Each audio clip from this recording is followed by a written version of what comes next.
2022 TNPSC எக்ஸாம்ஸ்ல கேட்கப்பட்ட polity ரிலேட்டடான questions தான் பார்க்க போறோம். இது part 2 video. Part 1 video already போட்டேன். அதோட லிங்க் கீழே டிஸ்கிரிப்ஷன்ல இருக்கும். அந்த வீடியோ பார்த்துருங்க. ஃபர்ஸ்ட் கொஸ்டின், இந்திய அரசியலமைப்பின் எந்த அட்டவணையில் பஞ்சாயத்து முறையின் ஆற்றல், அதிகாரம் மற்றும் பொறுப்புகள் பற்றி குறிப்பிடுகின்றன?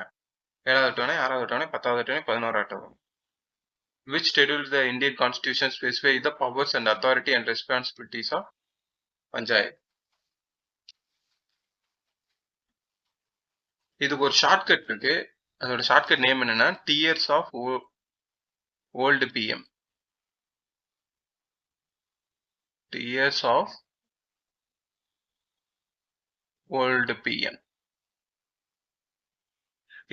இது வந்து கான்ஸ்டிடியூஷன்ல இருக்கிற 12 அட்டவணைகளை மனப்பாடம் பண்றதுக்குரிய ஷார்ட்கட்டு. டீனா என்னன்னா டெரிட்டரி, ஒவ்வொரு மாநிலங்களோட டெரிட்டரி எவ்வளவு இருக்கணும், எல்லை பரப்புகள் இதெல்லாம் எவ்வளவு இருக்கும். எமாலுமெண்ட்ஸ்னா குடியரசுத் தலைவர், துணைத் தலைவர், அவங்களோட பதவி, அவங்களோட ஊதியம், இதெல்லாம் அதுக்கு என்ன நீதி, இதெல்லாம் அதை பத்தி அதை பத்தின எக்ஸ்பிளைன் பண்றது தான் இந்த 2வது ஷெட்யூல். 3வது ஷெட்யூல் வந்து அஃபர்மேஷனை பதவி ஏற்பு எடுக்கிறது, உறுதிமொழி எடுக்கிறது, அது ரிலேட்டடானது. 6 வந்து ராஜ்யசபா மாநிலங்களவை பத்தின எத்தனை உறுப்பினர்கள் இருக்கணும், அவங்களோட வரையறை என்ன, அவங்க எப்படி தேர்ந்தெடுக்கணும்ன்றது பத்தினது. எஸ்னா 5வது ஷெட்யூல். எஸ்னா schedule tribe and schedule caste, 2 ஏரியாக்களை பத்தினது. அந்த நார்த் ஈஸ்ட் ஏரியா, வடகிழக்கு மாநிலங்கள்ல இருக்கிற ஷெட்யூல் ஏரியா பத்தி எக்ஸ்பிளைன் பண்றது. ஓனா அதர் ஷெட்யூல் ஏரியா, இதுல இல்லாத அதர் ஷெட்யூல் ஏரியாஸை பத்தி எக்ஸ்பிளைன் பண்றது. குறிப்பா எந்தெந்த மாநிலங்கள்னா அசாம், மணிப்பூர், மிசோரம் அண்ட் திரிபுரா, இந்த 4 மாநிலங்களை பத்தின விளக்கம் கொடுக்குது. எஃப்னா ஃபெடரல் ஸ்ட்ரக்சர். ஃபெடரல் ஸ்ட்ரக்சர்னா இந்த state list, central list, concurrent list இருக்கும்ல, பொதுப்பட்டியல், மாநில பட்டியல், மத்திய பட்டியல் இருக்கும்ல, அதுல என்னென்ன பிரிவுகள்லாம் இருக்கணும்ன்றத பத்தி எக்ஸ்பிளைன் பண்றது. இங்க 8வது இருக்கிற ஓ என்னன்னா அபிஷியல் லாங்குவேஜஸ். இந்தியாவோட அலுவலக மொழிகள் எத்தனை, மொத்தம் 22 அலுவலக மொழிகள் இருக்கு. அந்த அலுவலக மொழிகள் என்னென்ன, அதற்குரிய வரைகள் பத்தின விளக்குறது. எல்லுனா லேண்டுனா லேண்ட் ரிஃபார்ம்ஸ், நில சீரமைப்பு பத்தின வரையறைகள்லாம் இருக்கிறது வந்து லேண்டு. இது 9வது அட்டவணை. 10வது அட்டவணை டீனா டிஃபெக்ஷனா கட்சித்தாவல் சட்டத்துல என்னென்ன, ஒரு கட்சியிலிருந்து தேர்ந்தெடுக்கப்பட்ட எம்எல்ஏ வந்து ஒரு கட்சியிலிருந்து இன்னொரு கட்சிக்கு தாவனா அவர் மேல என்னென்ன நடவடிக்கை எடுக்கணும், அவர் எம்எல்ஏவாகவே தொடர்வாரா இல்லையா, இல்ல எவ்வளவு நம்பிக்கையில தீர்மானம் கொண்டு வரணும், அதெல்லாம் இந்த பட்டியல் 10வது பட்டியல்ல. 11வது பட்டியல் தான் பஞ்சாயத்து. 12வது பட்டியல் வந்து முனிசிபாலிட்டி. பஞ்சாயத்தோட அதிகார வரம்புகள் என்னென்ன, அவங்களோட ரெஸ்பான்சிபிலிட்டிஸ் என்னென்னு விளக்குறது. இது முனிசிபாலிட்டின்றது நகர பகுதிகளில் இருக்கிற அமைப்புகளோட பவர்ஸ் அண்ட் அத்தாரிட்டி அண்ட் அவங்களோட நடைமுறைகள், பொறுப்புகளை பத்தி விளக்குறது 12வது அட்டவணை. ஸோ நம்மளுக்கு இங்க என்ன கேட்டிருக்காங்கன்னா பஞ்சாயத்து முறையோட ஆற்றல் அதிகாரம் கேட்டிருக்காங்க.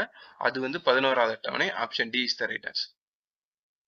நெக்ஸ்ட் கொஸ்டின், 1976ஆம் ஆண்டு இந்திய அரசியலமைப்பின் முகப்புரையில் சமய சார்பற்ற என்ற வார்த்தை எத்தனாவது அரசியலமைப்பு சட்ட திருத்தத்தின்படி சேர்க்கப்பட்டது? Which is the amendment in 1976 inserting the word secular in the preamble of Indian Constitution? Answer வந்து என்னன்னா ஆப்ஷன் பி 42வது அரசியல் சட்ட திருத்தம் 1976ல தான் சமய சார்பற்ற, சமதர்ம சமய சார்பற்ற இந்த 2 வார்த்தைகளும் அரசியலமைப்போட முகப்புரையில சேர்க்கப்பட்டிருக்கும். இந்த 42வது அரசியலமைப்பு திருத்தம் வந்து மினி கான்ஸ்டிடியூஷன் அழைக்கப்படும். சிறு அரசியலமைப்புன்ற மாதிரி இதுக்கு ஒரு புனைப்பெயர் உண்டு இந்த அரசியலமைப்பு திருத்த சட்டம். நெக்ஸ்ட் கொஸ்டின், கட்சி பெயர் கொடுத்துருக்காங்க, அதோட சின்னம் கொடுத்துருக்காங்க, இன்னைக்கு சொல்லியிருக்காங்க. ஜனதா தளம் வந்து அதோட சின்னம் வந்து அம்பு. ஜார்க்கண்ட் முக்தி மோர்ச்சா அதோட சின்னம் வந்து வில்லும் அம்பும். இந்தியன் முஸ்லீம் லீக்கோட சின்னம் வந்து ஏணிப்படி. ஜம்மு காஷ்மீர் மாநாட்டு கட்சியோட சின்னம் வந்து ஏற்கலப்பை. ஸோ ஆன்சர் என்னன்னா 4321 வந்து option C is the right answer. இந்திய சாசனத்தின் 164வது பிரிவு டேஸ் நலத்திற்காக தனியாக ஒரு அமைச்சரை மாநில அரசு நியமிக்க அதிகாரம் அளிக்கிறது. பெண்கள், குழந்தைகள், பழங்குடியினர், விவசாயிகள். ஆர்டிகல் 164 வந்து எதை எக்ஸ்பிளைன் பண்ணுன்னு கேட்டேன். எந்த பிரிவினருக்காக ஒரு அமைச்சரை நியமிக்கிறதுக்கு மாநில அரசுக்கு அதிகாரம் கொடுக்குன்னு சொல்லியிருக்காங்க. ஆன்சர் வந்து என்னன்னா ஆப்ஷன் சி, பழங்குடியினரோட நலத்திற்காக அந்த இனத்திலிருந்து ஒரு பழங்குடியினர் அமைச்சரையோ மாநில அரசை நியமிச்சுக்கலாம் அப்படின்ற ஒரு அதிகாரம் அளிச்சிருக்கும். இது மோஸ்ட்லி இந்த நார்த் ஈஸ்ட் ஸ்டேட்ஸ்ல இருக்கிற எல்லா அமைச்சரவையிலும் ஒரு ஒரு பழங்குடியின அமைச்சர், பழங்குடியின நல அமைச்சர்னே ஒருத்தர் தனியா இருப்பான். Next question. அடிப்படை கடமைகள் பற்றி கீழ்கண்ட கூற்றுகளில் சரியானவை. அடிப்படை கடமைகள் சட்டத்தால் வலியுறுத்தி நடைமுறைப்படுத்தப்படத்தக்கவை. அடிப்படை கடமைகள் மக்களாட்சி சமநிலைப்படுத்த உதவுகின்றன. அடிப்படை கடமைகள் சில அறமுறையானவை மற்றும் பல குடியில் சார்ந்த கடமைகளாகும். அடிப்படை கடமைகள் குறித்த கூற்றுல எது எது சரியானதுன்னு கேட்கிறாங்க. அடிப்படை கடமைகள் சட்டத்தால் வலியுறுத்த முடியாது. அது ஆல்ரெடி சொல்லப்பட்டிருக்கும். அது வந்து ஃபாலோ பண்ணணுன்றது ஒரு கடமையா தான் இருக்கும். இது வந்து நம்ம ஃபோர்ஸ் பண்ணி இப்படிதான் பண்ணணும்ன்றதுல, இதை மீறி சில தவறான செயல்கள்ல குற்ற செயல்கள் ஈடுபடும் போது வேணா சட்டத்தால அவங்கள வந்து தண்டிக்க முடியுமே தவிர இது வலியுறுத்த முடியுன்றது கிடையாது. அப்ப இது கிடையாது, இது ஆன்சர் வராது. அடிப்படை கடமைகள் மக்களாட்சி சமநிலைப்படுத்துவது என்னன்னா சரிதான். அடிப்படை கடமைகள் சில அறமுறையான மற்றும் பல குடியியல் சார்ந்த கடமைகளாகும். சரி. ஸோ ஆன்சர் வந்து என்னன்னா ஆப்ஷன் பி 2 மற்றும் 3 மட்டும் சரியானது, ஒண்ணு கிடையாது.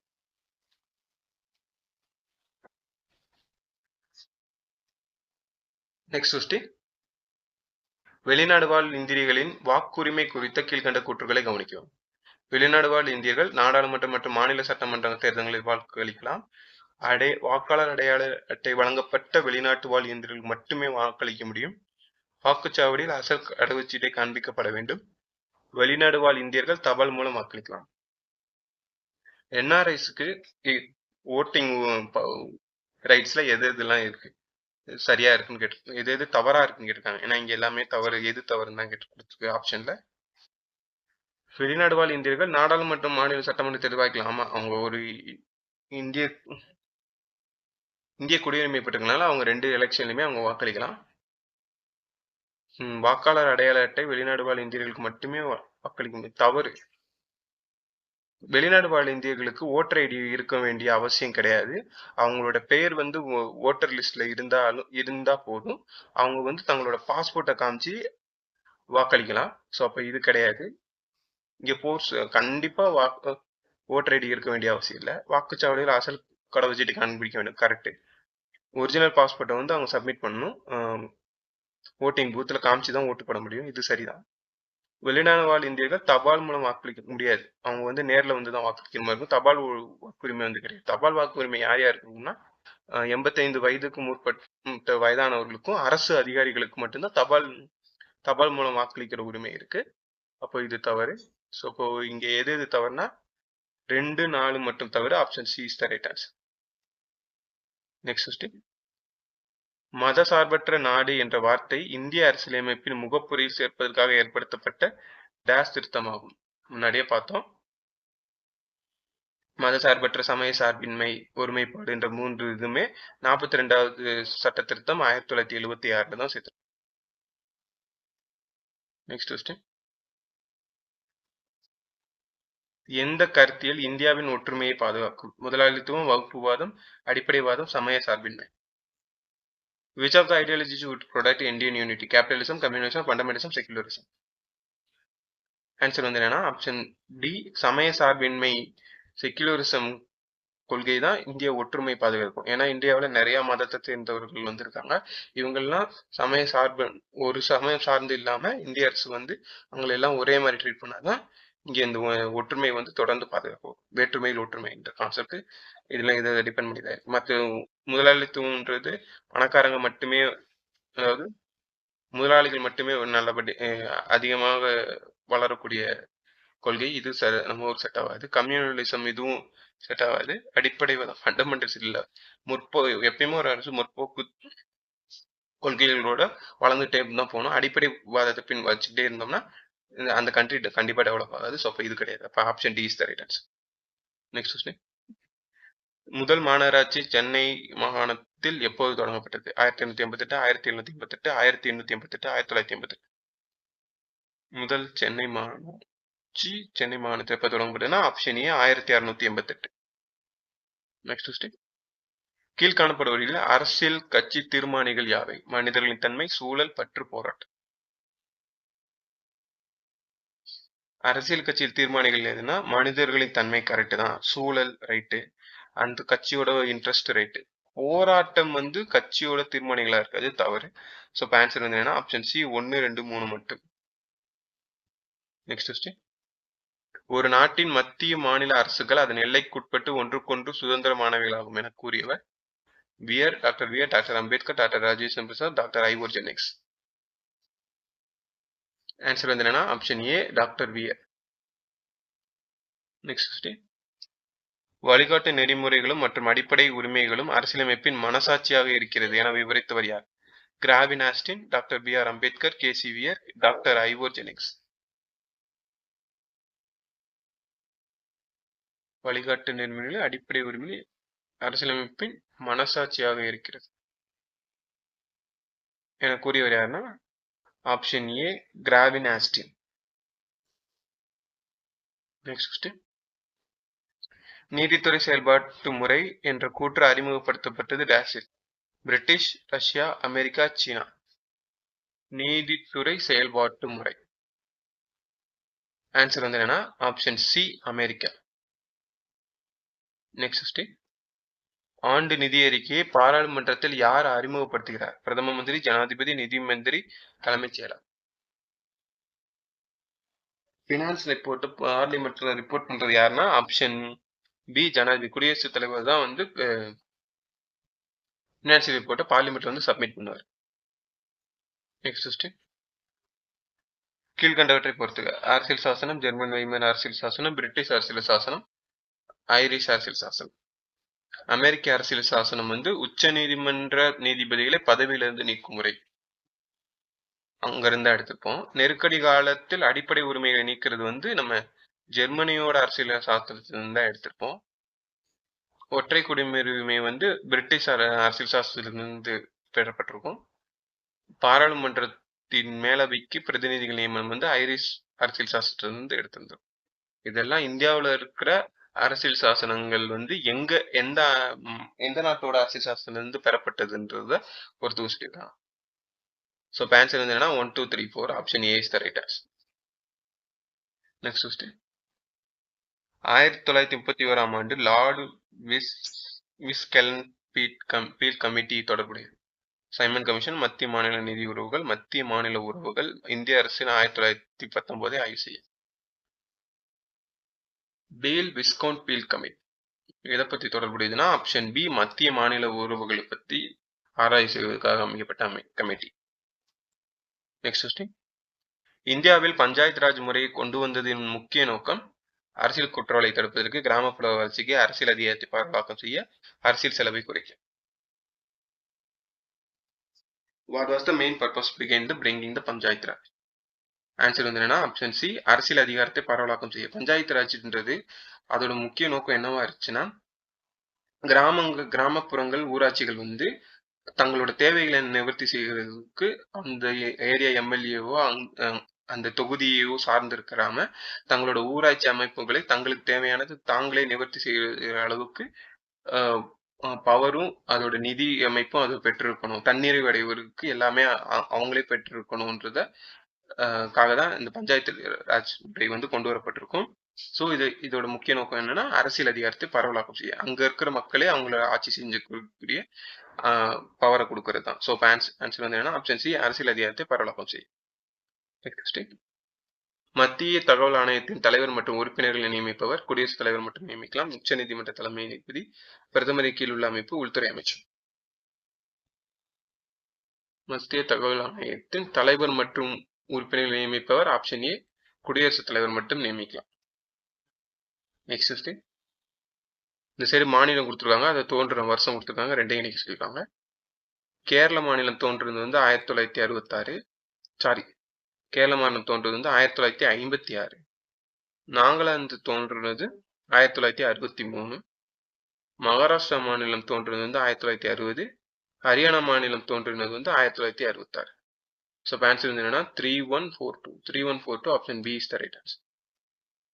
Next question.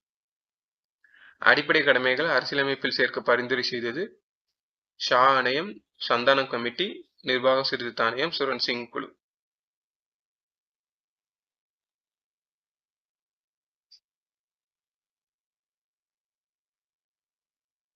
ஆன்சர் வந்து என்னன்னா ஆப்ஷன் டி, ஸ்வரன் சிங் குழு 1976ல நியமிக்கப்பட்டிருக்கும். 75ல இருந்து 77 வரைக்கும் எமர்ஜென்சி பீரியட் நடந்துகிட்டு இருக்கும்போது அடிப்படை கடமைகளை பத்தின சேர்க்கறதுக்காக அதை ஆய்வு செஞ்ச குழு தான் சுரன் சிங் குழு. நெக்ஸ்ட் கீழ்கண்டவற்றில் தவறான கூற்றை சுட்டுக. விதி 40 கிராம பஞ்சாயத்து அமைப்பு, விதி 44 பொது சிவில் குறியீடு, 41 விவசாயம் மற்றும் கால்நடை வளர்ப்பு அமைப்பு, 39A என்றது சமநீதி மற்றும் இலவச சட்ட உதவி. இந்த நாலுமே என்னன்னா அடிப்படை கடமைகளோட ஆர்டிகல் கொடுத்துருக்காங்க, அதோட விளக்கம் கொடுத்துருக்காங்க. இதுல எது சரியா பொருத்தப்பட்டிருக்குன்னு கேட்டிருக்காங்க. எது தவறா பொருத்தப்பட்டிருக்குன்னு கேட்டிருக்காங்க. சாரி, விதி 40 வந்து கிராம பஞ்சாயத்து தான் சரி. 44 பொது சிவில் குறியீடு இது சரிதான். 41 வந்து விவசாயம் மற்றும் கால்நடை அமைப்பு கிடையாது, தவறு. விதி 41 என்னன்னா கல்வி, எஜுகேஷன், வேலை, எம்ப்ளாய்மெண்ட், அப்புறம் ஸ்காலர்ஷிப், கல்வி உதவித்தொகை பெறும் உரிமை. கல்வி, வேலை மற்றும் உதவித்தொகை பெறும் உரிமை தான் நம்மளுக்கு விதி 41 கூறுறது. 39A வந்து சமநீதி மற்றும் இலவச சட்ட உதவி பெறுவது சரிதான். ஸோ ஆன்சர் வந்து என்னன்னா ஆப்ஷன் சி மற்றும் தவறு. Next question. கீழ்காணும் பிரிவுகளில் எது இந்திய தேர்தல் ஆணையத்திற்கு தேர்தல் தேதியினை அறிவிக்கும் அதிகாரம் அளிக்கிறது? மக்கள் பிரதிநிதி சட்டம் 1951 பிரிவுகள் 14, 15, அரசியலமைப்பு சட்ட உறுப்பு 83 உறுப்பு 2, அரசியலமைப்பு சட்ட உறுப்பு 85 2B மூலமாக, அரசியலமைப்பு சட்ட உறுப்பு 172 1 மூலமாக தேர்தல் தேதியினை அறிவிக்கும் அதிகாரம் அளிப்பது எதுனா ஆப்ஷன் ஏ, மக்கள் பிரதிநிதித்துவ சட்டம் 1951 பிரிவுகள் 14 மற்றும் 15. நெக்ஸ்ட் இந்த சைடு பட்டியல், இந்த சைடு சட்டம் கொடுத்துருக்காங்க, அதை நிறைவேற்றின ஆண்டு கொடுத்துருக்காங்க, ரெண்டையும் இணைக்க சொல்லியிருக்காங்க. குடும்ப நல நீதிமன்ற சட்டம் எப்போ கொண்டு வந்தோம்னா 1984. சட்ட சேவை அதிகார சட்டம் வந்து 1987. சமூக பதிவு சட்டம் வந்து 1860. டெல்லி சிறப்பு காவல் சட்டம் வந்து 1946. ஸோ இப்போ ஆன்சர் வந்து என்னன்னா 1, 2, 3. Option A is the right answer. 1, 2, 3. Next question. Punjab மாநிலம் பஞ்சாப் மற்றும் ஹரியானாவை பிரிக்கப்பட்டது எப்பொழுது? 1966, 1956, 1963, 1940. முன்னாடியே ஒரு பொறுத்துக்களை பார்த்துருந்தோம். மாநிலங்கள் உருவானதுல ஹரியானா மாநிலம் எப்போ ஆரம்பிக்கப்பட்டிருக்குன்னா 1966. 1966ல பஞ்சாப் மாகாணத்துல இருக்கிற ஹரிவாணி மற்றும் ஹிந்தி பேசுற மக்கள் அதிகமா இருக்கிற பகுதிகளை பிரிச்சு ஹரியானான்ற ஒரு மாநிலம் உருவாகியிருக்கும். அதர் பஞ்சாபி அந்த சிந்தி லாங்குவேஜ் பேசுற மக்கள் இருக்கிற மாகாணத்துல பஞ்சாப் மாநிலம் என்று அழைக்கிறது. Next question. குடியரசுத் தலைவரின் தடுப்பாணை அதிகாரத்தில் உள்ளடக்கியிருக்கிறது. பாக்கெட் தடுப்பாணை, முழுமையான தடுப்பாணை, இடைநீக்க தடுப்பாணை, தகுதி வாய்ந்த தடுப்பாணை. குடியரசுத் தலைவரோட வீட்டோ பவர்ல இந்த எது இருக்குன்னு கேட்டாங்க. ஆன்சர் வந்து என்னன்னா குடியரசுத் தலைவரோட தடுப்பாணை வீட்டோ பவர்ல மொத்தம் 3 வீட்டோ பவர் இருக்கும். Absolute veto power, suspensive veto power, pocket veto power. அதாவது அப்சல்யூட்னா முழுமையான தடுப்பாணை. இது வந்து எப்படின்னா ஒரு சட்டம் வந்து நாடாளுமன்றத்தில் ஒரு சட்டம் ஏற்றிருக்காங்க, அதை வந்து நிறைவேற்ற குடியரசுத் தலைவருக்கு அனுப்ப போகும்போது அவர் இந்த சட்டம் தப்பா இருக்கு, அதனால இதை கேன்சல் செய்யணும் அப்படின்னு அவர் பவரை யூஸ் பண்றது வந்து முழுமையான தடுப்பாணை. அந்த சட்டத்தை அப்படியே நிராகரிக்கிறது வந்து முழுமையான தடுப்பாணை, அப்சல்யூட் வீட்டோ பவர். சஸ்பென்சிவ் தடுப்பாணை அப்படின்னு சப்சசிவ் வீட்டோ பவர்னா இடைநீக்க தடுப்பாணை. இடைநீக்க தடுப்பாணைனா இப்போ இவர் நாடாளுமன்றத்தை நிறைவேற்றப்பட்ட சட்டத்துல ஏதாவது ஒரு சின்ன கரெக்ஷன் பண்ணுங்க, இல்ல இதை இப்படி மாத்துங்க அப்படின்னு ஏதாவது ஒரு அட்வைஸோட, இல்ல அட்வைஸ் இல்லாம இது மறுபரிசீலனை பண்ணுங்க அப்படின்னு சொல்லி அவர் திருப்பி அனுப்புறது வந்து இடைநீக்க தடுப்பாணை. பாக்கெட் தடுப்பாணை வந்து என்னன்னா குடியரசுத் தலைவர் வந்து அந்த வர சட்ட மசோதாவை அவர் வந்து ஹோல்ட் பண்ணி வச்சுக்கிட்டு காலவரையின்றி ஹோல்ட் பண்ணி வைக்கலாம். அதுல அது அவரோட special power, pocket veto power. So இங்க இந்த மூணுமே சரிதான். இந்த தகுதி வாய்ந்த தடுப்பணை மட்டும் கிடையாது. ஸோ இப்போ ஆன்சர் வந்து என்னன்னா ஆப்ஷன் ஏ 1, 2 மற்றும் 3 மட்டும் சரி. Next question. இந்திய அரசியல் சட்டத்தில் அடிப்படை உரிமைகள் ஒன்றாக வகைப்படுத்தியுள்ள பேச்சு சுதந்திரம் என்பது கீழ்காணும் எந்த நிபந்தனைக்குட்பட்டது? நயப்பண்பு மற்றும் ஒழுக்க நெறிகளுக்கு மாறுபாடாக இல்லாமல், நீதிமன்ற அவமதிப்பு இல்லாமல், அரசின் பாதுகாப்பிற்கு பங்கம் ஏற்படும்படி இல்லாமல், மத நம்பிக்கைகளுக்கு எதிராக இல்லாமல். பேச்சு சுதந்திரத்துல சில சில லிமிடேஷன்ஸ் இருக்கு. அந்த லிமிடேஷன் படி தான் நம்ம பேச்சு சுதந்திரத்தை யூஸ் பண்ணணும். அதுல இல்லாதது உட்பட்டது எதுன்னு கேட்டிருக்காங்க. நயப்பண்பு மற்றும் ஒழுக்க நெறிகளுக்கு மாறுபாடாக இல்லாமல் சரிதான். ஒருத்தரோட ஸ்கில்ஸ், ஒருத்தரோட குவாலிட்டி, டிசிப்ளினா இல்லாம கண்டதையும் பேசிட்டு இருக்க முடியாது. ஸோ அது கெடாம நம்ம பேசணும். அப்போ ஃபர்ஸ்ட் இது ரைட்டு. நீதிமன்ற அவமதிப்பு இல்லாமல் சரிதான். கண்டெம்ட் ஆஃப் த கோர்ட், அதாவது ஒரு கோர்ட்டை பத்தி தப்பாவோ அவங்க அவங்க பேசக்கூடாதுன்னு சொல்லியிருக்கிற ஒரு விஷயத்தை பத்தி நம்ம பேச்சு சுதந்திரத்தை நம்ம பயன்படுத்தி நம்ம அது வெளி அமைப்புல பேச முடியாது. அது கண்டெம்ட் ஆஃப் த கோர்ட்னு சொல்லி அதுக்கு தண்டிக்கிற அதிகாரம் நீதிமன்றத்துக்கே இருக்கு. ஸோ அப்போ நீதிமன்ற அவமதிப்பு இல்லாமல் பேச வேண்டும். இது சரிதான். அரசியலின் பாதுகாப்பிற்கு பங்கம் ஏற்படும் சரிதான். ஏன்னா இப்போ நம்மளோட ராணுவ ரகசியம், நம்மளோட இன்டர்னல் அஃபேர்ஸ் பத்தின சில முக்கியமான டாக்குமெண்ட்ஸ் இல்ல முக்கியமான கருத்தோ எதுவோ நம்ம பேச்சு சுதந்திரப்படி நம்மளால பேசக்கூடாது. ஏன்னா அது நம்மளோட பாதுகாப்பிற்கு நம்ம இதை யூஸ் பண்ணி வேற டெரரிஸ்டோ யாரோ வந்து நம்ம நாட்டு மேல அட்டாக் பண்ண ட்ரை பண்ணலாம். ஸோ இது பாதுகாப்பிற்கு பங்கம் ஏற்படுறதுனால அது இல்லாம நம்ம பேச்சு சுதந்திரத்தை யூஸ் பண்ணலாம். இதுவும் சரிதான். மத நம்பிக்கைகளுக்கு எதிராக இல்லாமல். ஆக்சுவலா பேச்சு சுதந்திரத்துல இந்தியாவை பொறுத்த வரைக்கும் மத நம்பிக்கைகளுக்கு எதிராக இல்ல பேசலாம். ஏன்னா இங்க நிறைய மதத்தை ஃபாலோ பண்ணாத நாத்திகவாதிகளும் இருக்காங்க. மத நம்பிக்கைகள்ல இருக்கிற சில குறைபாடுகளையும் மூட நம்பிக்கைகளையும் இங்க நம்ம கமெண்ட் பண்ணி நம்மளோட பேச்சு சுதந்திரப்படி நம்மளால அவங்க பேச முடியும். அது அவங்களோட நம்பிக்கைக்கு எதிராகவே இருந்தாலும் இது தவறு, இதை மாத்திக்கணும் அப்படின்றதுக்காக நம்மளோட அந்த கருத்துக்களை நம்ம சொல்லலாம். ஸோ இங்க மத நம்பிக்கைகளுக்கு எதிரான கருத்து பேசக்கூடாதுன்ற ரெஸ்ட்ரிக்ஷன்லாம் இந்தியாவில் கிடையாது. ஸோ அப்போ இது தவறு. ஸோ அப்போ ஆன்சர் வந்து என்னன்னா 1, 2, 3 மட்டும் சரி. Option C is the right answer. Next question. பின்வரும் வரிகளில் எது மத்திய அரசால் விதிக்கப்பட்டு மாநில அரசால் வசூலிக்கப்படுகிறது? விற்பனை வரி, முத்திரை வரி, மருத்துவ மற்றும் கழிப்பறை பொருட்கள் மீதான கலால் வரி, இறக்குமதி வரி. மத்திய அரசால் விதிக்கப்பட்டு மாநில அரசால் வசூலிக்கப்படுது. விற்பனை வரின்றது ஸ்டேட் கவர்மெண்ட் சேல்ஸ் டாக்ஸ் போடும். இது ராஜாஜி காலத்துல ஃபர்ஸ்ட் கொண்டு வந்திருப்பாங்க தமிழ்நாட்டுல. ஸோ இது சரி. விற்பனை வரி மாநில அரசே தான் விதிச்சு வசூலிச்சுக்கலாம். முத்திரை வரி, ஸ்டாம்ப் பேப்பர் டாக்ஸ் வந்து சென்ட்ரல் கவர்மெண்ட் தான் போடும். ஆனா ஸ்டேட் கவர்மெண்ட் வந்து அதை கலெக்ட் பண்ணும். அப்போ இது கிடையாது. சாரி, விற்பனை வரி வந்து மத்திய அரசால் விதிக்கப்பட்டது கிடையாது. முத்திரை வரி வந்து சென்ட்ரல் போட்டு ஸ்டேட் கவர்மெண்டால வசூலிக்கப்படுது. இது சரிதான். மருத்துவ மற்றும் கழிப்பறை பொருட்கள் மீதான கலால் வரி, இது வந்து சென்ட்ரல் கவர்மெண்ட் தான் போடும், மாநில அரசு கலெக்ட் பண்ணிக்கும். இது சரிதான். இறக்குமதி வரி வந்து இல்ல, இதுவும் ஸ்டேட் கவர்மெண்டே போடும். இதுவுமே இம்போர்ட் டேக்ஸ் வந்து ஸ்டேட் கவர்மெண்ட்டே இப்போ இம்ப்ளிமெண்ட் பண்ணும். அவங்களே போட்டு அவங்களே வசூலிச்சுக்கலாம். ஏன்னா இங்க இருக்கிற ஸ்டேட்ல இருக்க துறைமுகங்கள்ல வர இம்போர்ட் டியூட்டிஸ்னா இவங்களும் கலெக்ட் பண்ணுவாங்க. ஸோ அப்போ இது கிடையாது. ஸோ இப்போ ஆன்சர் வந்து என்னன்னா சரியான விடை எதுனா option 2 and 3. 2 and 3 option D is the right answer. Next question. NITI Aayog நிதி ஆயோக் அமைக்கப்பட்டது. நிதி ஆயோக் எப்போது அமைக்கப்பட்டு கேட்டிருக்காங்க. ஆன்சர் வந்து என்னன்னா ஆப்ஷன் பி ஜனவரி 1, 2015. Next question. நீதி புனராய்வு பற்றி கீழ்காணும் வாக்கியங்களில் எதுவை சரியானவை? நீதி புனராய்வு கோட்பாடு யூகேயில் தோன்றியது மற்றும் உருவாக்கப்பட்டது. இந்திய அரசியலமைப்பு நீதித்துறை நீதி புலனாய்வுக்கு அதிகாரத்தை வழங்குகிறது. நீதி புலனாய்வு அதிகாரத்தை அரசியல் திருத்தம் மூலம் குறைக்க முடியாது. ஜுடிஷியல் ரிவ்யூன்னு சொல்லுவாங்க. அதாவது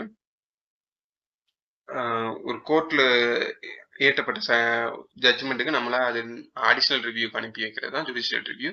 இது வந்து எங்க இருந்து பெறப்பட்டிருக்கும்னா யூகே கிடையாது, யூஎஸ்ல இருந்து, அமெரிக்கால இருந்து தான் இந்த நீதி புனராய்வு கோட்பாடு வந்து அந்த அரசியலமைப்பு சாசனத்துல இருந்து நம்ம இங்க வாங்கி அதை இங்க நம்ம யூஸ் பண்ணியிருப்போம். அப்போ ஃபர்ஸ்ட் இது தவறு. இந்திய அரசியலமைப்பு நீதித்துறைக்கு நீதி புலனாய்வு அதிகாரத்தை கொடுத்திருக்கு, சரிதான். நீதி புலனாய்வு அதிகாரத்தை அரசியலமைப்பு மூலம் குறைக்க முடியாது, இதுவும் சரிதான். ஸோ அப்போ ஆன்சர் வந்து என்னன்னா 2, 3 மட்டும் சரி. Option B is the right answer. Next step. பின்வரும் கூற்றுகளை இந்திய ஜனாதிபதி அதிகாரத்தில் எவை சரியானது? குடியரசுத் தலைவரின் முன் பரிந்துரை மட்டுமே பண மசோதாக்கள் நாடாளுமன்றத்தில் அறிமுகப்படுத்தப்படும். நிதி நிலைத்தன்மை மற்றும் கடன் அச்சுறுத்தலுக்கு உள்ளாகும் போது குடியரசுத் தலைவர் நிதி அவசர நிலையை அறிவிக்க முடியும். குடியரசுத் தலைவர் தனது அலுவலகத்தின் அதிகாரங்கள் கடமைகள் பயன்படுத்துவதற்கு எந்த ஒரு நீதிமன்றத்தின் முன் பொறுப்பாளி அல்ல. யூனியன் பிரதேசங்களின் நிர்வாகத்திற்கு குடியரசுத் தலைவர் பொறுப்பாளர். ஜனாதிபதி அதிகாரங்களோட இந்த 4 எது சரிங்க இருக்காங்க. பண மசோதாவை குடியரசுத் தலைவரோட முன் பரிந்துரையோடு தான் அறிமுகப்படுத்த முடியும். அவருக்கே சப்மிட் பண்ண டைரக்டா சப்மிட் பண்ண முடியாது. இது பிரசிடென்ட்ட போய் ஒரு ரிவ்யூ போயிட்டு அவர் தான் வந்து பார்லிமெண்ட்ல வந்து இன்ட்ரடியூஸ் பண்ணுவாரு. அப்போ இது சரிதான். நாட்டின் நிலைத்தன்மை குறித்த கடன் மூலமா நிதி அவசர நிலையை உருவாக்கலாம். கரெக்ட். இதோட ஆர்டிகல் வந்து 360. நிதி எக்கனாமிக்கல் எமர்ஜென்சியை வந்து அவரால் இம்ப்ளிமெண்ட் பண்ண முடியும். ஸோ அப்போ இது சரிதான். அதிகாரங்கள் மற்றும் கடமைகள் பயன்படுத்துறதுக்கு எந்த நீதிமன்றத்தின் முன் பொறுப்பாளிகள் இல்லை, சரிதான். யூனியன் பிரதேசங்கள் நிர்வாகத்திற்கு குடியரசுத் தலைவர். யூனியன் பிரதேசங்களோட அட்மினிஸ்ட்ரேட்டிவ் ஹெட் யாருன்னா குடியரசுத் தலைவர் தான். அப்ப 4மே சரி. Option D is the right answer. Next state. அடிப்படை கடமைகள் கீழ்காணும் எந்த சொற்களும் சரியானவை? அடிப்படை கடமைகள் விதி 51A கொடுக்கப்பட்டுள்ளது. 11வது அடிப்படை கடமையை 86வது சட்ட திருத்தம் 2022 பட்டியலில் சேர்க்கப்பட்டுள்ளது. அறிவியல் மனப்பான்மை வளர்த்தல் ஒரு அடிப்படை கடமை அல்ல. அடிப்படை கடமை கொடுத்த 3 சொற்றொடர் கொடுத்துருக்காங்க. இல்ல எது சரின்னு கேட்டிருக்காங்க. அடிப்படை கடமைகள் 51A கொடுக்கப்பட்டிருக்கு, சரிதான். 51A இருந்து 51AK வரைக்கும் மொத்தம் 11 அடிப்படை கடமைகள் வந்து நம்ம அரசியலமைப்புல கொடுக்கப்பட்டிருக்கோம். 11வது அடிப்படை கடமை வந்து 86வது சட்ட திருத்தம் 2020 படி சேர்க்கப்பட்டிருக்கும், சரிதான். அதோட ஆர்டிகல் வந்து 51AK. இந்த அடிப்படை கடமை தான் சேர்க்கப்பட்டிருக்கும். இது என்னன்னா 6 முதல் 14 வயது வரை உள்ள குழந்தைகளுக்கு கட்டாய கல்வி அளிப்பது அவங்க பெற்றோர் அல்லது பாதுகாவலரோட கடமை, அடிப்படை கடமைன்னு 86வது அமெண்ட்மெண்ட்ல நம்ம கொண்டு வந்திருக்கோம். அறிவியல் மனப்பான்மை வளர்த்தல் ஒரு அடிப்படை கடமை அல்ல, தவறு. அறிவியல் மனப்பான்மை வளர்க்கிறது ஒரு அடிப்படை கடமை தான். இது வந்து எந்த ஆர்டிகல்னா 51AH. அறிவியல் மனப்பான்மை வளர்க்கிறதும் ஒரு அடிப்படை கடமை. ஸோ ஆன்சர் வந்து என்னன்னா 1, 2 மட்டும் சரி. Option C is the right answer. Next question. இந்த சைடு சட்டம் கொடுத்துருக்காங்க, அதோட ஏற்றப்பட்ட ஆண்டு கொடுத்துருக்காங்க, ரெண்டையும் இணைக்க செய்யலாம். விசாரணை ஆணைய சட்டம் வந்து 1952. மத்திய குடிமை பணிகள் நடத்திய விதி வந்து 1964. பொது பணியாளர்கள் விசாரணைகள் சட்டம் வந்து 1880. அகில இந்திய பணிகள் விதிகள் வந்து 1960. ஸோ ஆன்சர் வந்து என்னன்னா 4321. 4321 option B is the right answer. Next question. Cantonment வாரியத்தை பற்றி கீழ்கண்டவற்றில் எவை சரியானது? இராணுவம் வரவேற்கப்பட்ட இடத்தில் நிரந்தரமாக நிறுத்தப்பட்டிருக்கும். பாதுகாப்பு அமைச்சகத்தின் கீழ் இது செயல்புரிவதில்லை. இவை 3 வகையாக பிரிக்கப்பட்டிருக்கும். கண்டோன்மெண்ட் வாரியத்தை பத்தி சொல்லுங்க. கண்டோன்மெண்ட் வாரியம்ன்றது என்னன்னா மாநிலங்கள்ல வெவ்வேறு இடங்கள்ல இராணுவம் வரையறுக்கப்பட்ட இடம்னு சில இடங்கள் இருக்கும். அதாவது அவங்க ட்ரைனிங் கேம்ப்ஸ், அவங்களோட எம்ப்ளாயிஸோட ஹவுசிங் போர்ட்ஸ், அவங்க வாழ்ற இடம், இது எல்லாத்தையுமே கண்டோன்மெண்ட் ஏரியான்னு சொல்லுவோம். கண்டோன்மெண்ட் ஏரியா அதாவது இராணுவத்தால் வரையறுக்கப்பட்ட இடம். இது வந்து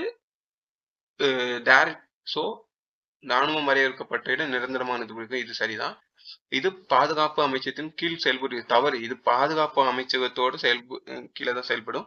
இந்த கண்டோன்மெண்ட் போர்டு வந்து அங்க இருக்கிற அந்த கண்டோன்மெண்ட் ஏரியால இருக்கிற மக்களுக்கு குடிநீர், மின்சாரம், சாலை வசதி இந்த மாதிரி ஒரு முனிசிபாலிட்டி ஒரு பஞ்சாயத்து செய்யற எல்லா கடமைகளையும் எடுத்து செய்யற அதே மாதிரி அந்த குறிப்பிட்ட பகுதிக்கு மட்டும் எடுத்து செய்யறது வந்து கண்டோன்மெண்ட் போர்டுன்னு சொல்லுவாங்க. இவை 3 வகைகளாக பிரிக்கப்பட்டுள்ளன. தவறு, இவை 5 வகையா பிரிக்கப்பட்டிருக்கும். பாப்புலேஷன் வச்சு மொத்தம் 50,000க்கு கீழே 50,000 25,000 10,000க்குள்ள 10,000 5,000க்குள்ள இந்த மாதிரி பாப்புலேஷன் டிபெண்ட் பண்ணி 5 வகையா பிரிச்சிருப்பாங்க. ஸோ இப்போ ஆன்சர் வந்து என்னன்னா ஏ மட்டும் சரியானது. Option A is the right answer. கீழே கொடுக்கப்பட்ட அடிப்படை உரிமைகள் எது தவறானது? சமத்துவ உரிமை, அரசியலமைப்பின் மூலம் தீர்வு காணும் உரிமை, சுரண்டலுக்கு உண்டான உரிமை, சுதந்திர உரிமை.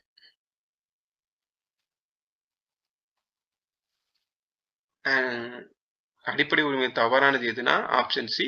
சுரண்டலுக்கு உண்டான உரிமை கிடையாது, சுரண்டலுக்கு எதிரான உரிமை தான் இருக்கு. இது சுரண்டலுக்கு உண்டான உரிமைன்னு இருக்கு, இது தவறு. அப்ப இதுதான் ஆப்ஷன் சி தான் ரைட். Next question. கீழ்காண்பவர்களில் எது ஒன்றிய பிரதேசங்களில் முந்தைய பெயர்கள் கிடையாது? அட்டவணையில் சேர்க்கப்பட்ட மாவட்டங்கள், தலைமை ஆணையர்களின் மாகாணங்கள், பகுதி சி மற்றும் டி பகுதி, தனித்துவமான மத்திய பகுதி. யூனியன் டெரிட்டரியோட ப்ரீவியஸ் நேம் எது இல்லைன்னு கேட்டிருக்காங்க. யூனியன் ப்ரீவியஸ் நேம் வந்து அட்டவணை சேர்க்கப்பட்ட மாவட்டங்கள் சரிதான், தலைமை ஆணையர்களின் மாகாணங்கள் சரிதான், பகுதி சி மற்றும் டி மாநிலங்கள் சரிதான், தனித்துவமான மத்திய பகுதிகள் கிடையாது. ஸோ அப்போ ஆன்சர் வந்து என்னன்னா option D is the right answer. Next question. இந்திய உச்சநீதிமன்றத்தை குறித்த சரியான விடையை தேர்வு செய்க. இந்திய உச்சநீதிமன்றம் இந்திய அரசியலமைப்பை நிலைநிறுத்தும் அமைப்பாகும். உச்சநீதிமன்ற நீதிபதிகள் 72 வயது வரை பதவியில் இருப்பர். இந்திய நீதித்துறை ஒற்றை படிநிலை நீதிமன்ற அமைப்பை கூடியது. 1950ஆம் ஆண்டு ஜனவரி மாதம் தொடங்கும். சுப்ரீம் கோர்ட் ரிலேட்டடான 4 ஸ்டேட்மெண்ட் கொடுத்துருவாங்க, எது சரின்னு கேட்டுருக்காங்க. இந்திய உச்சநீதிமன்றம் இந்திய அரசியலமைப்பை நிலைநிறுத்தும் அமைப்பாகும், சரிதான். உச்சநீதிமன்றங்கள் நீதிபதிகள் 72 வயது வரை பதவியில் இருப்ப தவறு. 65 வயது வரையும் தான் உச்சநீதிமன்ற நீதிபதிகள் பதவியில் இருப்பார். இந்திய நீதித்துறை ஒற்றை படிநிலை நீதிமன்ற அமைப்பு கூடியது, கரெக்ட் தான். இந்திய உச்ச நீதிமன்றம் 1950ஆம் ஆண்டு ஜனவரி முதல் தொடங்கப்பட்டது, சரிதான். ஸோ ஆன்சர் வந்து என்னன்னா 2 மற்றும் தவறானது. Option B is the right answer. Sorry, எது சரின்னு தானே கேட்டிருக்காங்க. அப்போ 1, 3, 4 மட்டும் சரி. Option D is the right answer. Next question. மக்கள் நலனை மேம்படுத்துவதற்கு ஒரு சமூக ஒழுங்கை அரசு பாதுகாக்க வேண்டும் என்று எந்த சட்டப்பிரிவு கூறுகிறது? மக்கள் நலனை மேம்படுத்துவதற்காக ஒரு சமூக நல அரசு ஒழுங்கை அரசு பாதுகாக்க வேண்டும். ஆன்சர் வந்து என்னன்னா ஆப்ஷன் ஏ சட்டப்பிரிவு 38. சட்டப்பிரிவு 37 வந்து இந்த அரசு நெறிமுறை கோட்பாடுன்ட்டு 36ல இருந்து 51 வரைக்கும் கொடுத்திருப்பாங்க. அரசு நெறிமுறை கோட்பாடுகள்ன்ற அதுல கொடுத்திருப்பாங்க. இதுல 37 வந்து அந்த நெறிமுறை கோட்பாடோட பயன்பாடு பத்தின கூறுகிறது. 39 வந்து மேல் ஃபீமேல் 2 பேருக்கும் சம ஊதியம், சேம் சேலரி, சம ஊதியம் கொடுக்கறதுக்கான வரைமுறை கூறுகிறது. பாகுபாடு காட்டக்கூடாது கவர்மெண்ட். 36 வந்து இந்த அரசு நெறிமுறை கோட்பாட்டோட வரையறை பத்தி விளக்குறது. Next question. அரசியல் சாசன பகுதி 5 5ஆம் அத்தியாயம் மக்களின் பொது பணத்தை கண்காணிக்க நாடாளுமன்றத்தின் ஒரு உயர் அதிகாரியை நியமனம் செய்கிறது. அவர் டேஸ் ஆவார். இந்திய தலைமை தணிக்கை மற்றும் கணக்காளர், நிதி அமைச்சர், தலைமை தணிக்கையாளர், பிரதமர். அரசியல் சாசன பகுதி 5 5ஆம் பொது பணத்தை கண்காணிக்க நாடாளுமன்றத்தின் உயர் அதிகாரி யாருன்னா ஆப்ஷன் ஏ இந்திய தலைமை தணிக்கை மற்றும் கணக்காளர், கம்பட்ரோலர் மற்றும் ஆடிட்டர் ஜெனரல் ஆஃப் இந்தியா, சிஏஜின்னு சொல்லுவாங்க. Next question. 14 வயதுக்கு கீழ் உள்ள குழந்தைகள் யாரும் தொழிற்கூடம் அல்லது அபாயகரமான வேலைகளில் பார்க்கக்கூடாது. இதை கூறும் சட்டப்பிரிவு இது. சட்டப்பிரிவு 27, சட்டப்பிரிவு 26, சட்டப்பிரிவு 24, சட்டப்பிரிவு 25. குழந்தை தொழிலாளர்கள் வந்து பயன்படுத்தக்கூடாதுன்னு சொல்றது சட்டப்பிரிவு எதுனா ஆப்ஷன் சி சட்டப்பிரிவு 24. Next question. கீழ்கண்டவற்றுள் எவை நிதி ஆயோக்கின் பணி அல்ல? ஒரு ஆலோசனை குழுவாக செயல்படுவது, மாநில திட்டங்களை திணிக்கும் செயல்திறன், நிதி ஒதுக்கீடு. பணி இல்லை எதுன்னு கேட்டிருக்காங்க. நிதி ஆயோக்கோட பணி இல்லை. ஒரு ஆலோசனை குழுவாக செயல்படுவது நீதிக்குழுவோட பணிதான். சரி, பணிதான். நீதிக்குழுவின் திட்டங்கள் திணிக்கும் செயல்திறனுடைய தவறு. அது ஒரு ஜஸ்ட் அட்வைசரி பாடி தான். அவங்க எந்த பிளானும் எதுவுமே போட முடியாது, அது செயல்படுத்த முடியாது. நிதி ஒதுக்கீடு செய்வது தவறு. இவங்க நிதி ஒதுக்கீடுலாம் பண்ண முடியாது. ரெக்கமெண்டேஷன்ஸ் வேணா கொடுக்கலாம், இப்படி பண்ணலாம் அப்படின்ட்டு.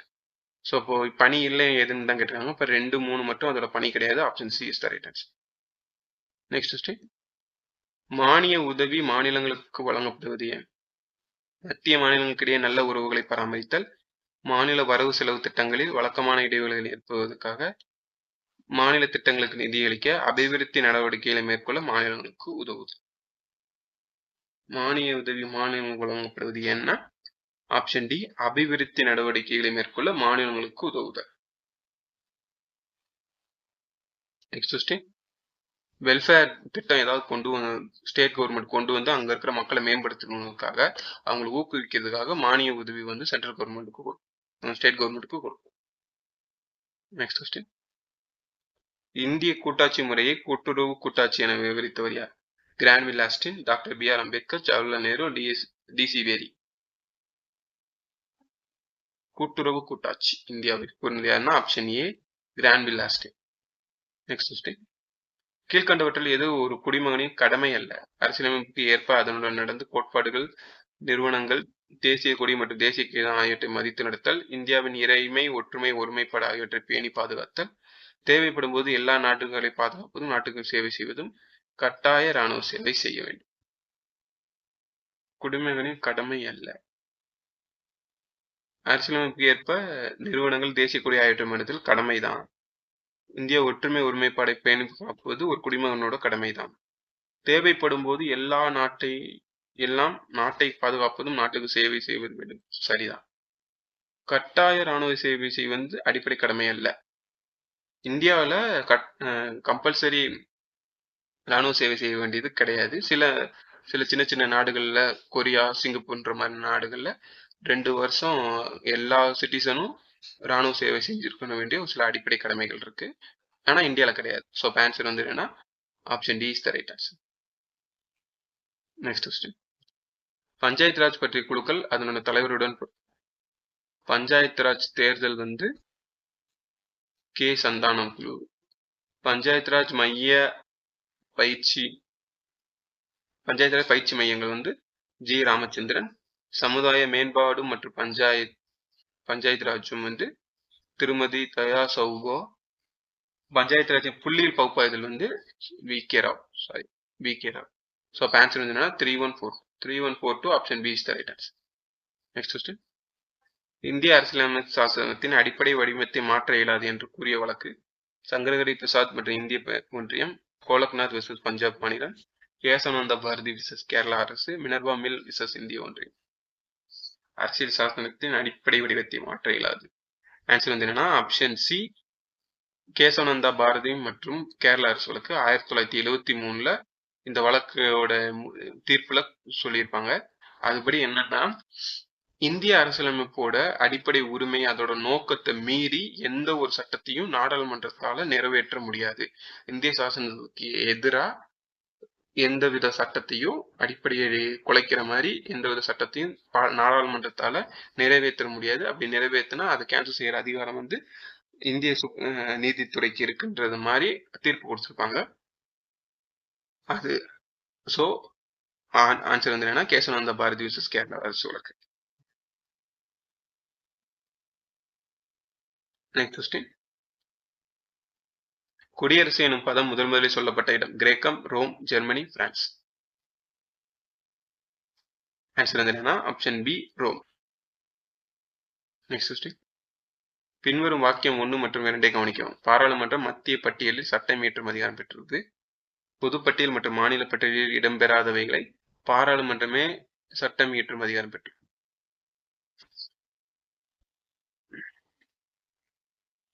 பார்லிமெண்ட் வந்து சென்ட்ரல் லிஸ்ட்ல சட்டம் இயற்றும் அதிகாரம் பெற்றது சரிதான்.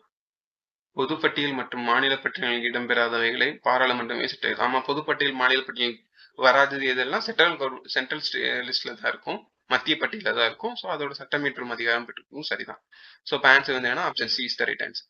ஒரே இதை தான் நம்ம மாத்தி மேல கொடுத்துருக்கிறதே மத்திய பட்டியல் கொடுத்துருக்காங்க. இங்க மத்திய பட்டியல் கொடுக்காம பொதுப்பட்டியல் மற்றும் மாநில பட்டியல் இடம்பெறாதவைன்னு கொடுத்துருக்காங்க. ரெண்டும் ஒரே ஸ்டேட்மெண்ட் தான், வேற வேற மாதிரி கொடுத்துருக்காங்க.